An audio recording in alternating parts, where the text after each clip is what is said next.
ما المسيح ابن مريم إلا رسول قد خلت من قبله الرسل وأمه صديقة كانا يأكلان الطعام انظر كيف نبين لهم الآيات ثم انظر أنى يؤفكون. The Messiah, son of Mary, was no more than a messenger. Many messengers had come and gone before him. His mother was a woman of truth. They both ate food. See how we make the signs clear to them. Yet see how they are deluded from the truth. In this verse of the Qur'Ānic Kareem, Allah subhanahu wa ta'ala refutes the belief of the Christians and corrects this belief, which is the belief of the Muslims, the belief of the Ahlus Sunnah wal Jama'ah.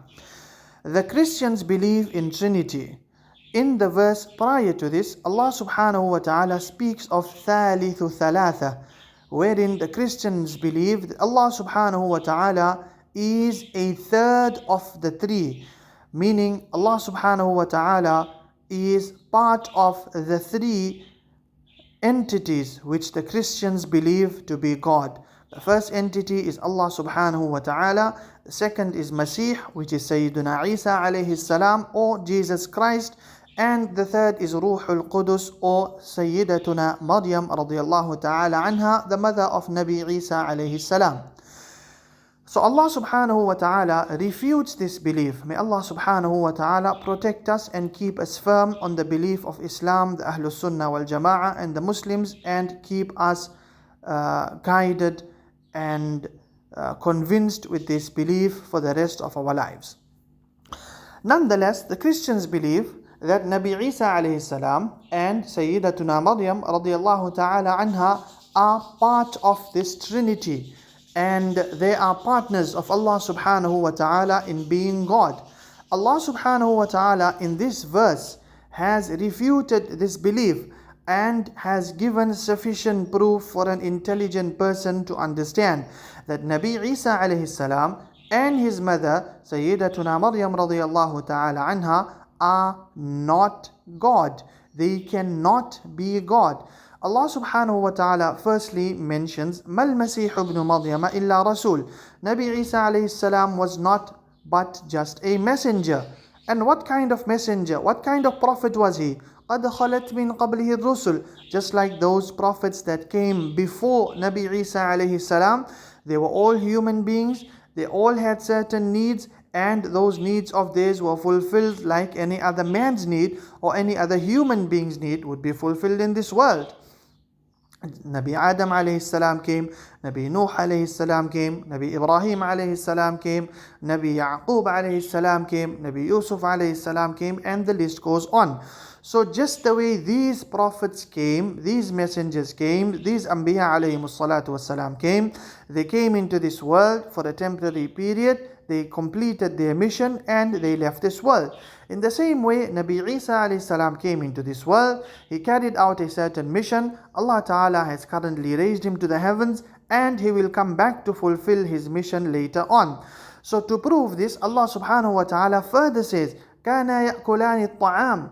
Nabi Isa alayhi salam and Sayyidatuna Maryam radiyallahu anha used to eat food. So if we reflect on this verse of the Quran, this portion, a little reflection will show that everyone who needs to eat and drink almost depends on everything in the world.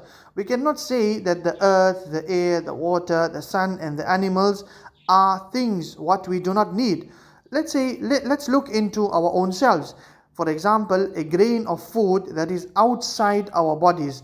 Then we consume that grain of food. It enters into our stomach and then it gets digested. From there, whatever is needed in the body is kept. Whatever is not needed, it is excreted. So there is a chain of effects that is generated through eating, and no one can tell precisely how far they go. So by pointing out that Sayyiduna Isa alayhi salam and his mother used to eat, the Quran has referred to endless chain of needs that it entails. The argument that runs that Nabi Isa alayhi salam and Maryam radiallahu ta'ala anha were not free of the need of eating and drinking, which is proved by observation and authentic narrations, and is not even denied by even Christians. Anyone who is not free from the need of eating and drinking cannot be free from anything in this world. How then can a human person who, like all human beings, is not free of the need to depend on the chain of cause and action for survival, then how could that person become God? How could that person become a partner to Allah subhanahu wa ta'ala? So this is a strong and clear proof which can be understood by the educated, the uneducated, the intelligent, and the unwise and unintelligent as well. Meaning eating and drinking are contrary to godhood. It is only the prerogative and the quality of Allah subhanahu wa ta'ala that He does not need to eat, He does not need to drink. He is free from all of that. Though not eating too is not a proof in favor of godhood, otherwise all angels would also become gods, na'udhu billah. They are not in need of food. However, just like other human beings, when a person is in need of food and drink, that person cannot be God. Allah subhanahu wa ta'ala is clearing this aqidah, this belief of the non-Muslims, that is false, that is not correct. The correct belief is that Nabi Isa alayhi salam was a prophet like all other prophets. Sayyidatuna Maryam radiallahu anha was a human being like all other human beings. Yes, the miraculous birth of Sayyiduna Isa alayhi salam is a sign for the people of the Bani Israel and the people of the world, that Allah subhanahu wa ta'ala is most powerful. He can create a human being without means, just the way He created Adam alayhi salam without a mother and a father, and Allah Ta'ala created Nabi Isa alayhi salam without the means of a father, and just through Maryam radiallahu anha he was born. وَمَا أَرْسَلْنَا مِن قَبْلِكَ إِلَّا رِجَالًا نُوحِي إِلَيْهِم مِّنْ أَهْلِ الْقُرَى. In another place in the Qur'Ānic Kareem, Allah subhanahu wa ta'ala speaks about prophets. He mentions that all the Anbiya alayhimus salatu wassalam that came into this world, they were male. Therefore, Sayyidatuna Maryam radiallahu anha, yes, she was special. She was a special servant of Allah subhanahu wa ta'ala, but she was not a prophet. No prophet was sent into this world in the gender of being a female. All the prophets, all the Anbiya alayhimus salatu wassalam that came were males. وَأُمُّهُ صِدِّيقَةٌ. The highest level of Sayyidatuna Maryam radiallahu anha that the Quran speaks about is the level of as-siddiqah, the most truthful in fulfilling the commands of Allah subhanahu wa ta'ala. Allah ta'ala then further in the end of this verse says, unzur, ponder, think, كيف نبين لهم الآيات. How many times in different ways and through different signs do we bring to them the concept and the truth behind this matter. ثُمَّ انظُرْ أَنَّا يُؤْفَكُونَ. Then ponder how still they are being deviated, or they are deviated and they are deluded from the straight path.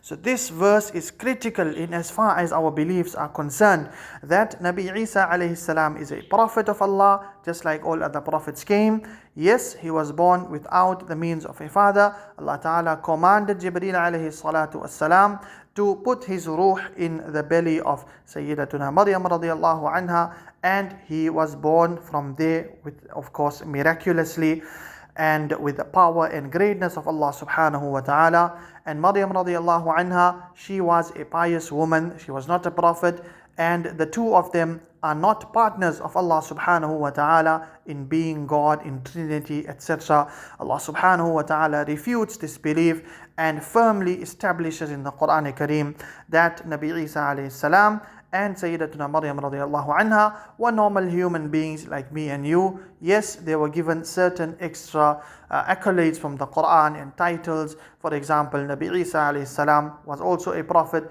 Sayyidatuna Maryam radiallahu anha, she was or is mentioned in the Qur'Ānic Kareem as a Siddiqah, which is a great and a high level of being a pious person. Therefore, one should affirm and reaffirm continuously that in regard to the belief of Nabi Isa alayhi salam, this is what we believe, and in regard to Sayyidatuna Maryam radiallahu anha, this is what we believe. So the Quran eloquently in this verse of the Quran has refuted the belief of the Christians and has affirmed the belief of the Muslims, the belief of the Ahlul Sunnah wal Jama'ah in regard to Sayyidatuna Maryam radiallahu anha and in regard to Sayyidina Isa alayhi salatu wassalam. May Allah subhanahu wa ta'ala keep us steadfast on Iman and save us from such kind of misguidance. Ameen.